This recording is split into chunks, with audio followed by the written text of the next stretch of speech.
Hey, RetconRaider here. Today's video is dedicated to Revenant and the cursed Typewriter. Thanks for your support, guys. That said, let's get started.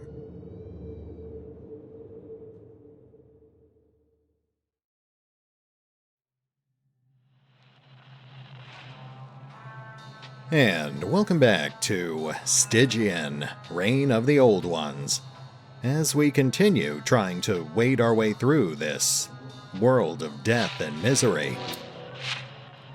Speaking of which, it looks like the mob has already cleaned up poor Billy's corpse, so guess it's time to move on.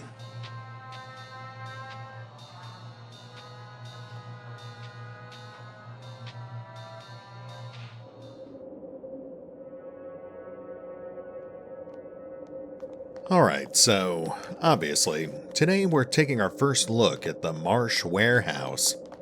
We do have a couple of stops we have to make first, though. First up, we need to have a chat with that grieving police officer we saw out on Main Street. After that, we need to pick up Eduardo from the Old Eel. It's been a while since we've seen him, but I get the feeling we're going to need him in the very near future. His swollen eyes and the unending stream of tears sliding down his cheeks serve as conspicuous evidence of this burly man's ongoing despair. The carcass has begun to stink horribly, yet he stays put, enshrouded in his sorrow. Oh God, you've taken everyone from me, everyone, and now my poor Lucy. How dreadful. You have my sympathy, Mr. William is the name, but please forget about this incompetent, pathetic excuse for a man. He looks at the torn carcass on the ground. Lucy was more than a steed to me. She was a dear companion, and now she's gone. Yet no one hears my cries in this god-forsaken place. And to think I was a policeman. He pauses briefly and hangs his head in shame. Who couldn't even protect his own partner. She was irreplaceable, huh? People, they only hang you out to dry, throw you to the lions, sell you out. His voice gets raspy with frustration. People deceive. Lucy, she never disappointed me. She was my one true friend. Yeah, I hear you. His self-pity morphs instantly into a fiery vengefulness. But they're dead wrong if they think I'll let them get away with this. I'll slaughter those beasts as they slaughtered my Lucy. He returns to his hopeless abandon just as quickly as he staved it off. I failed to protect her. How could I be so negligent? So selfish? Weren't you at Lucy's side at the time of her death? Yesterday, I left Lucy alone and went to the bar, just to forget myself for a little while. When I returned, she was decimated, eaten alive no less. Oh, my poor Lucy. He falls into tears.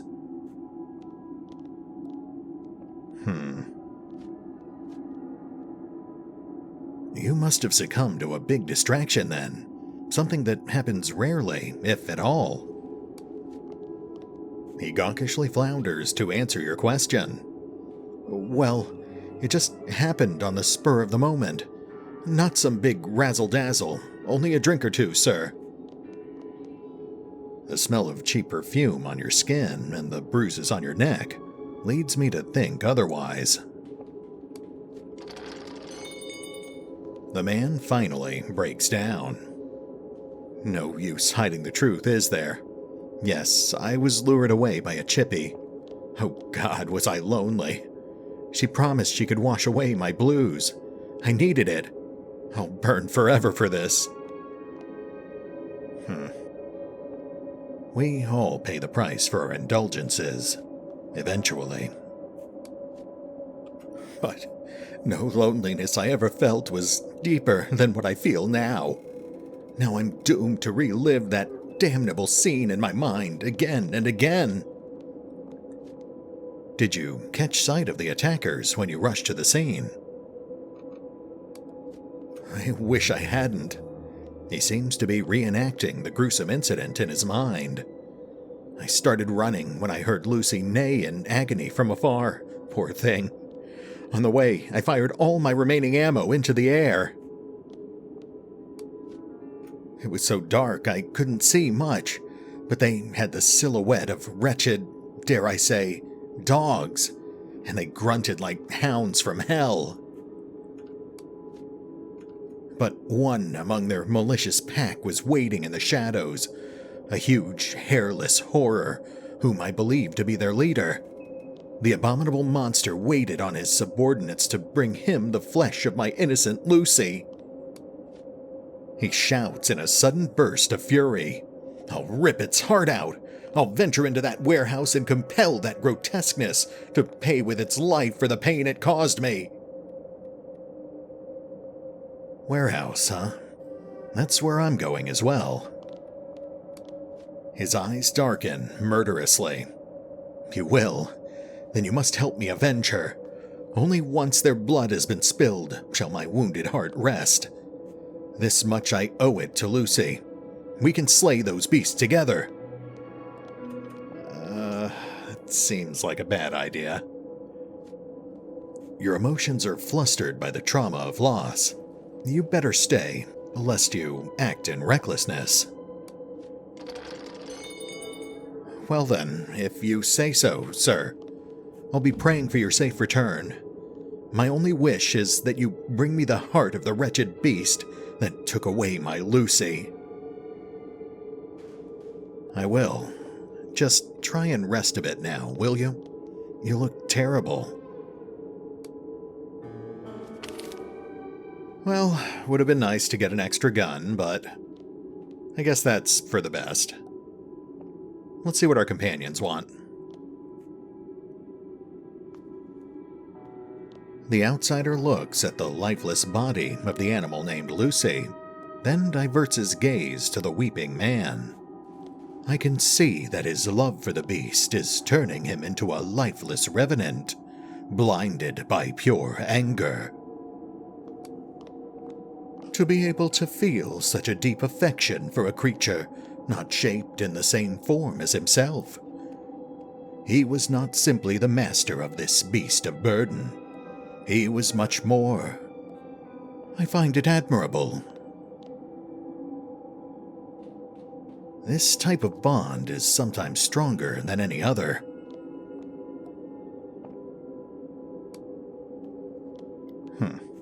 Guess that's it. I've made some observations on the crime scene, and I'd like to share my deductions with you, if you care to listen. Of course, Sonia. What have you deduced? I've examined the carcass of this unfortunate animal, and I can assure you that these wounds weren't inflicted by man-made weapons. These are wide, deep, and uneven lacerations. The insides are torn away as well, probably by the aid of large canine teeth. By some ruthless monstrosity, it should have been devoured. I'm impressed. I've also further deduced that the aggressors were a pack, and not a single one, as suggested by the footprint trail. She shows the claw prints on the ground. Thank you, Sonia. You sure have a keen eye for the inconspicuous. My pleasure. I'm glad you noticed. You know, we've never really actually talked to Sonia. Let's see if we can follow up on that. Sonia is displaying her usual inattentiveness as her hazy eyes gaze into the unknown in a state of abstraction.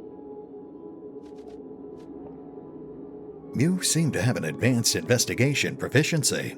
How did you acquire such ingenuity? She falters for a brief moment, as if she never contemplated this fact before. Well, I never regarded myself as an investigator, since I've never practiced the profession myself. Apart from my affinity towards literature, I have no skill nor experience to speak of. She wanders into her hazy memories. I guess I've always liked the works of Poe, Doyle, and, more recently, Christie. I'm always drawn to the mystery of a sinister plot.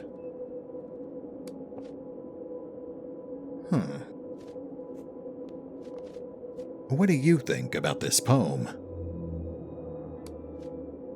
Her abstractedness yields to an immediate astonishment. This is nothing short of amazing. It displays a characteristic not unlike texts of Egyptian theosophism, perhaps heralding a dark prophecy. It reflects a devilish mischievousness, which reminds me of Randolph's own crypticism that is so abundant in his works. It also seems to be written with a dense, almost blood-like ink. Okay, that was certainly interesting, though not terribly useful. And since William here isn't joining us, let's go grab Eduardo before we go any further.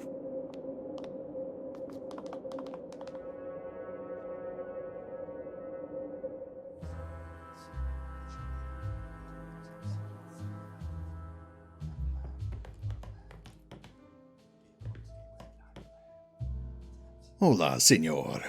You decided to come under the protective wing of Eduardo Carnela. Yeah, I need you for a fight.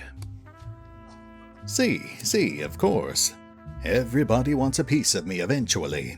Pay me 24 cigs and I'll follow you to the end of the world. Mierda. He smiles. But we're already there, no? Look, we can work a lot in the near future, but you have to give me a better price. Bien. You are a survivor like me, senor. 24 cigs for a fight, then. I'm actually pretty sure that's not a discount, but fine, whatever. Bueno. Lead the way, senor. Eduardo Carnela, your angel protector, is by your side. I so get the impression he's going to stab us in the back someday. But until then, he is worth the cigs.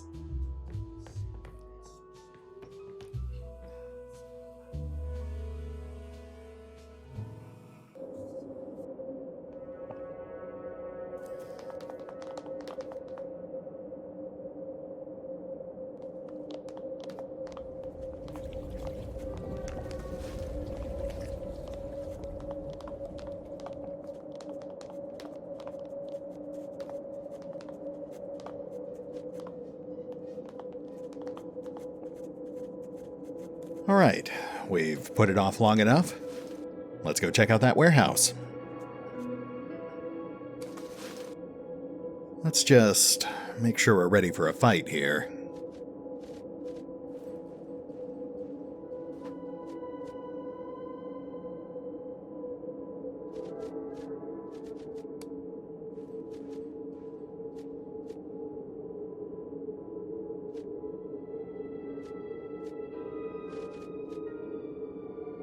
Yeah, I guess that's fine.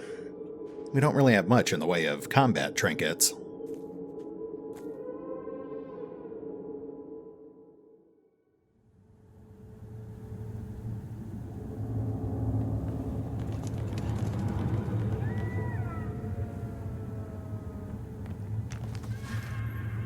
Oh, nice. We can always use more rations. The crate is sealed shut. This crate may contain useful goods for the determined individual, provided its tightly sealed lid can somehow be pried open. Okay, so we obviously need a crowbar. We've got another workbench. That's always nice. We should really keep an eye out for scrap metal. Then we could make some spare ammo.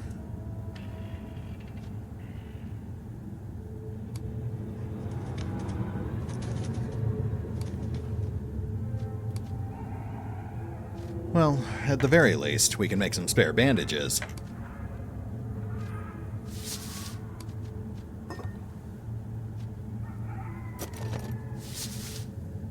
Oh, that does remind me. We should probably slot some healing items in our quick slots. That'll make it a lot easier to use them in combat.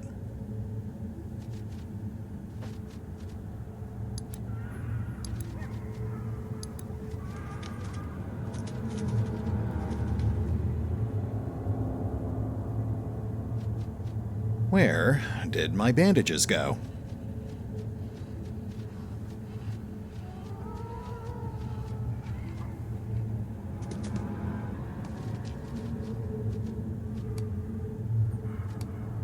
Ah, there they are.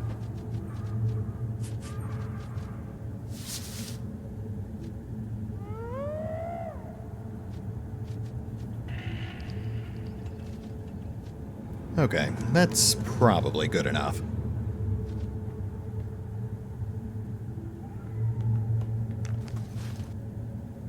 Oh, hey. Immediately got those crafting supplies back. And some extra kerosene. And ever deeper we go. What awaits us in the depths of the Marsh warehouse? Oh. Alright, let's get that lantern equipped.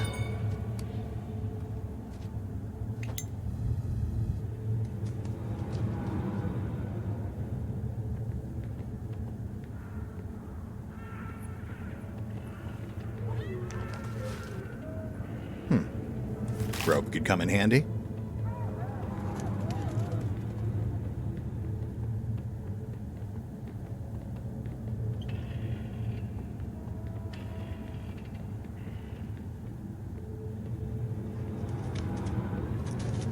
Ooh, let's see if we can get to that. Oh, hold on. Alright, let's check this side door first.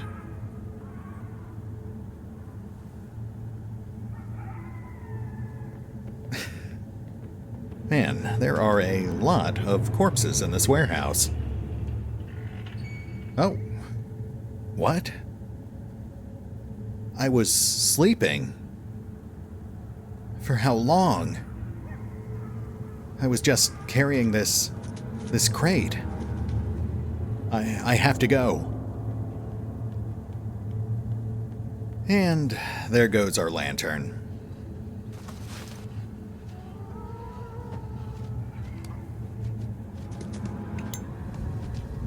Wait.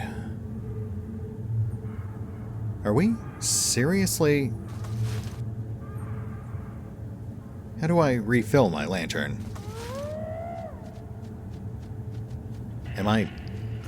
Are you? Wait, I could have sworn we just picked up a new canister of kerosene. Okay, that is a problem.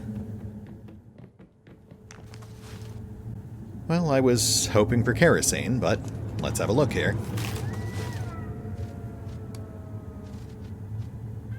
Shipping manifest. Dear Baroness, I sincerely hope that, after enduring great rigors and witnessing an unaccountable phenomenon concerning a fellow colleague of mine, I will have finally managed to deliver to your hands this cave dust, which is rumored to have put 7 Christians to a sleep that lasted 309 years in a cave near the vicinity of Ephesus, during their voluntary exile to evade the tyranny of, then, still pagan Rome. I believe that the veracity of what befell my colleague will provide you a clear picture of what you now possess is well capable of, and in that, I reckon it was the dust that leaked off one of the broken pots during our voyage, which put my colleague into a deep slumber that he's still in, and from which he'll probably never awake. Be wary, madam.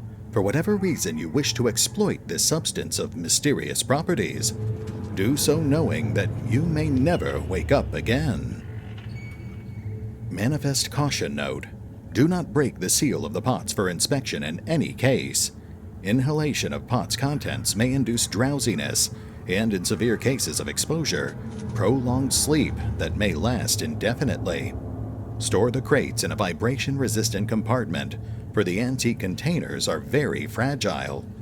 Transport the loads with extreme caution. Now that is intriguing, though completely unrelated to anything we're doing right now. Sleeper's Cave Dust. An Aetolian legend claims this hallowed dirt will grant the owner a deep slumber that halts the natural course of aging. But beware, for some never awaken. That seems pretty straightforward. I'm assuming it grants some sort of rest-related effect. But the side effects do sound pretty dire. Oh, nice, backpack. That's a little more practical.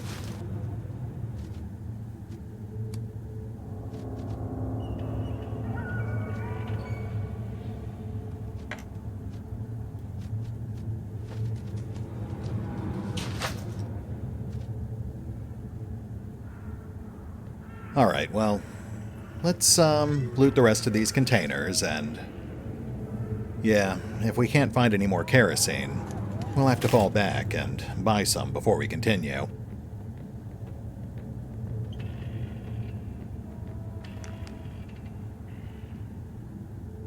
Fingers crossed.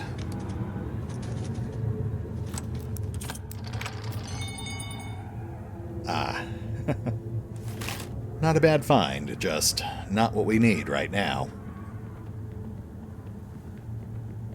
Okay, well, no lantern means no light, and no light means massive penalties.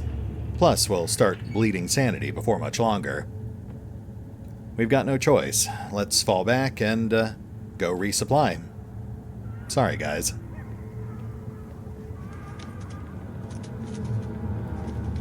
You know, we might be able to get kerosene from Rathsack.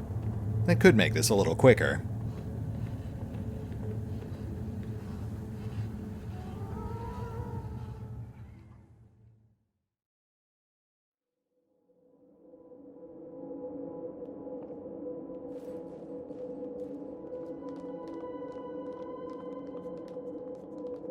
Oh, hey there. What happened to Arkham?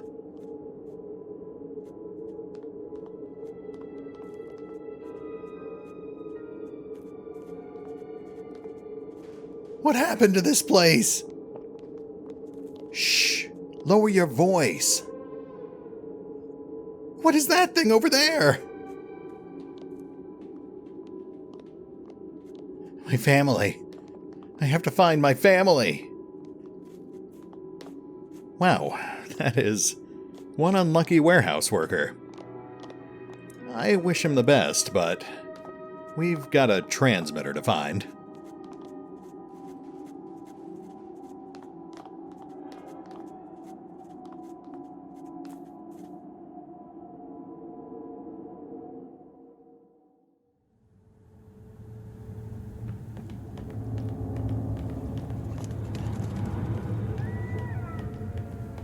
Alright, let's try this again.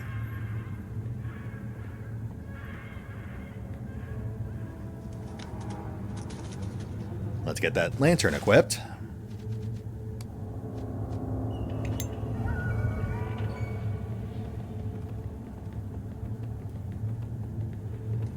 I really thought I bought more kerosene than that. We'll have to keep an eye on that meter. I'm not sure how fast this stuff burns.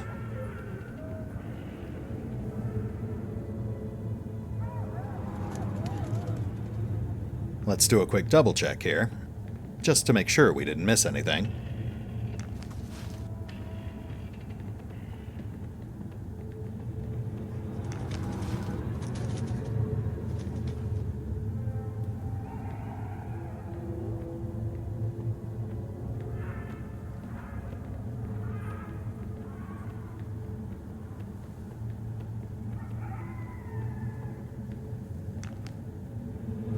Guess not. Either that, or our perception's just not high enough.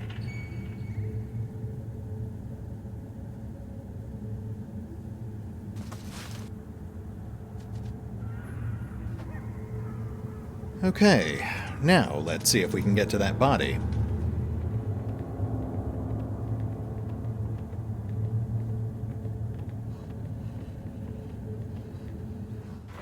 Oh, shoot. I didn't even see him there. Well, let's see how this goes.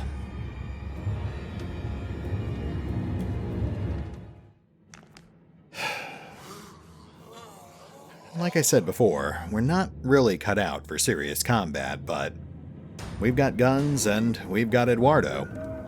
Let's at least give this a shot.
We're not really having much luck here.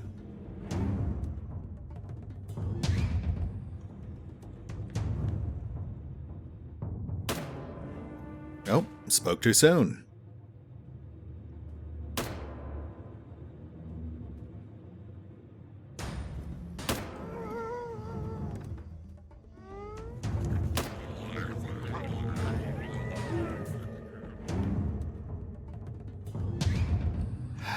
Risky move, but let's go for it.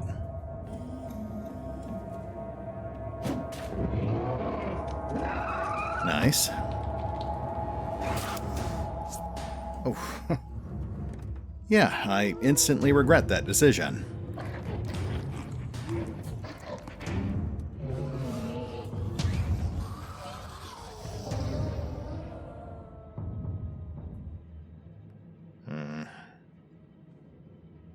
There's no escape grid yet, so I guess we have to keep fighting for now.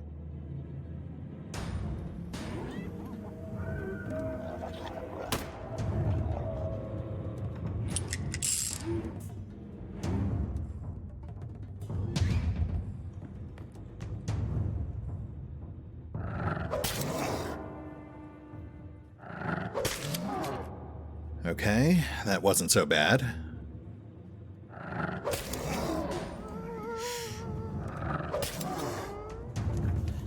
That is adding up pretty quick, though.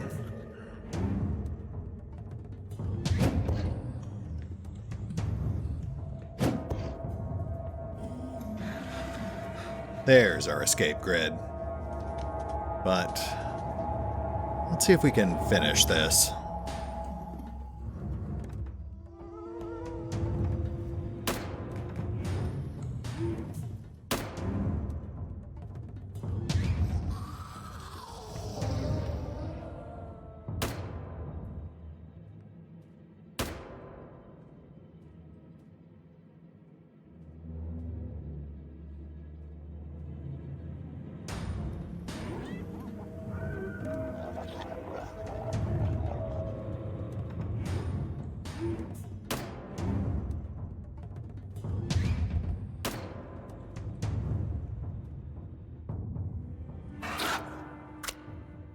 Yeah, we're cutting it way too close here.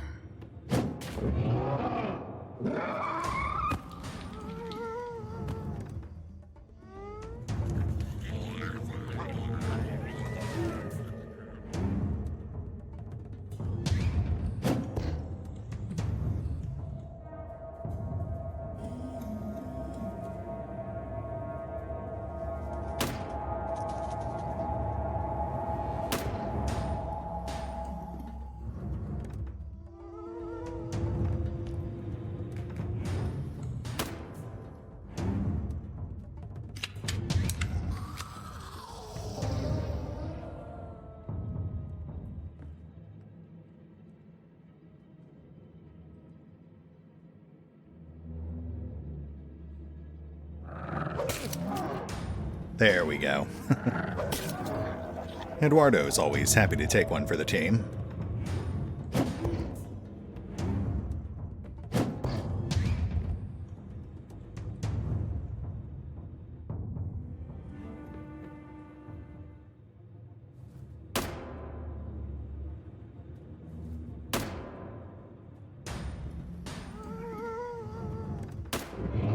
Finally.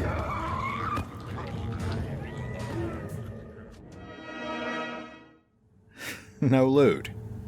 Definitely not worth the effort.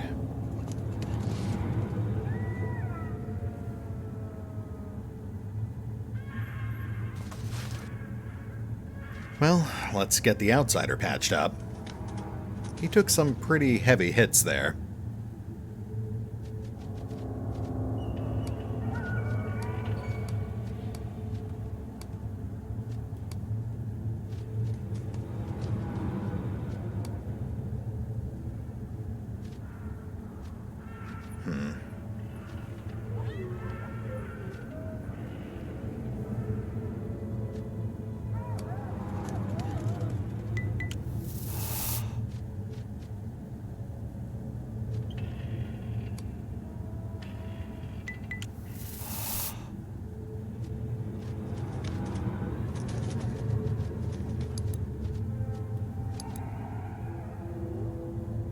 On the bright side, at least we got the ghouls out of the way. We should be able to explore without any trouble.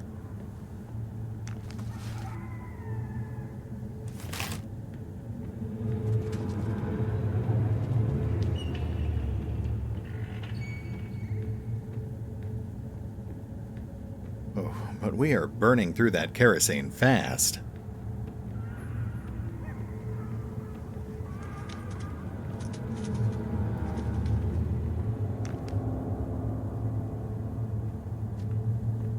This table sports several grisly relics, which were obviously used in a forbidden and bloody ritual. Oh, not what I meant to do, but okay.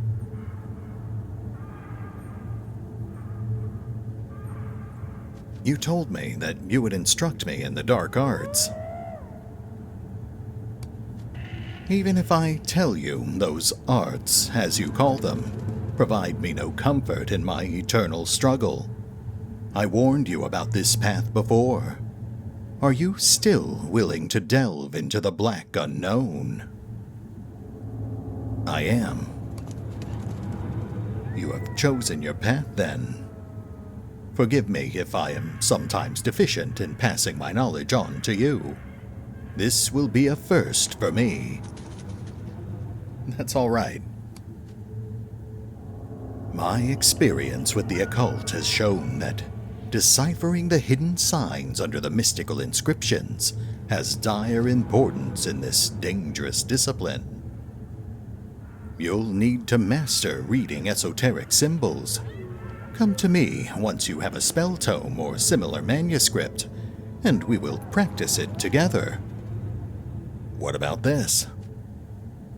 The grotesque scholar holds the book in his deformed hands and inhales the smell of its worn pages. After all I've been through, this still warms my frozen heart. Now, hearken to me, stranger.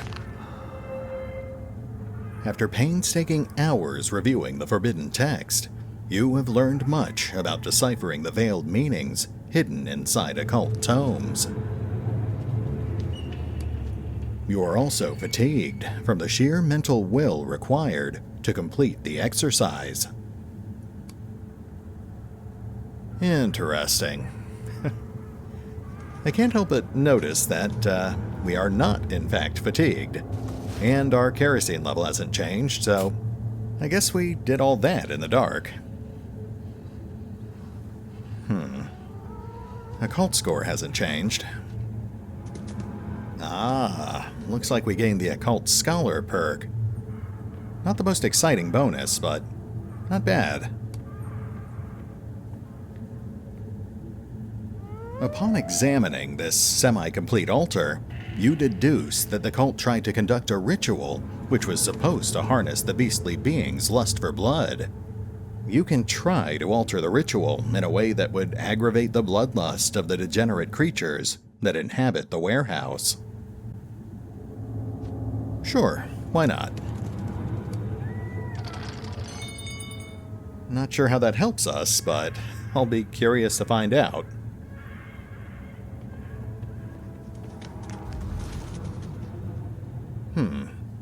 Host of the Loa.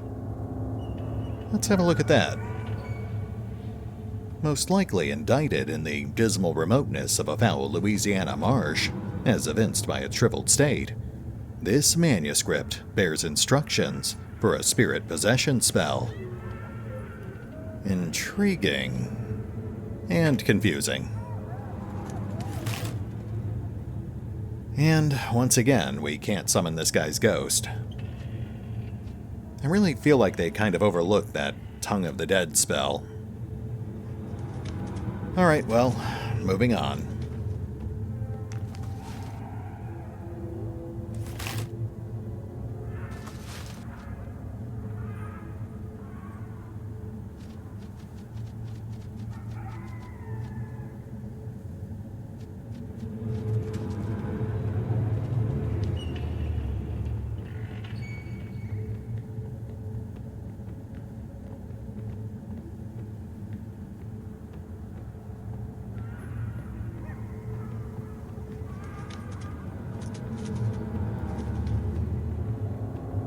Really?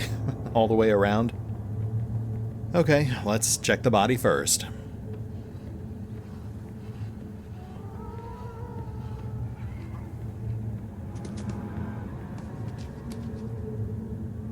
The flesh of this mobster has literally been ripped from his bones. Delightful. Dead man's notes. This haphazardly scribbled letter conveys key information about the Cordellini family and provides some curious insight on their operations in Arkham.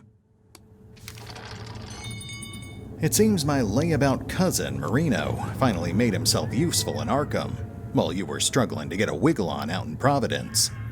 Marino set up shop selling hooch on the sly from some low-rent speakeasy. The bulls down there are so blind he's already arranged a network of small boats to bring the goods in via the Miskatonic River, direct from Kingsport. So you better get your ass to Arkham yesterday. Last but not least, the family's sending a goon called Waxface to help with some dirty work. I hate having that cold-blooded son of a bitch around, but in the old day...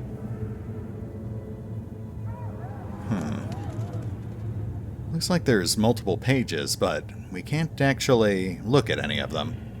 That's a little misleading. Well, there's not a lot here we can use, but I wonder what Marino would have to say about this. Honestly, he probably won't care, but it certainly couldn't hurt to ask. At the very least, I guess we could let him know his cousin is dead. Anyway, we obviously need to do another supply run, but let's go ahead and hit the pause button here. I'll take care of the supply run off screen, and we'll pick up here next time, as we have a chat with Marino, clear the rest of the warehouse, and hopefully avenge Lucy. See you then.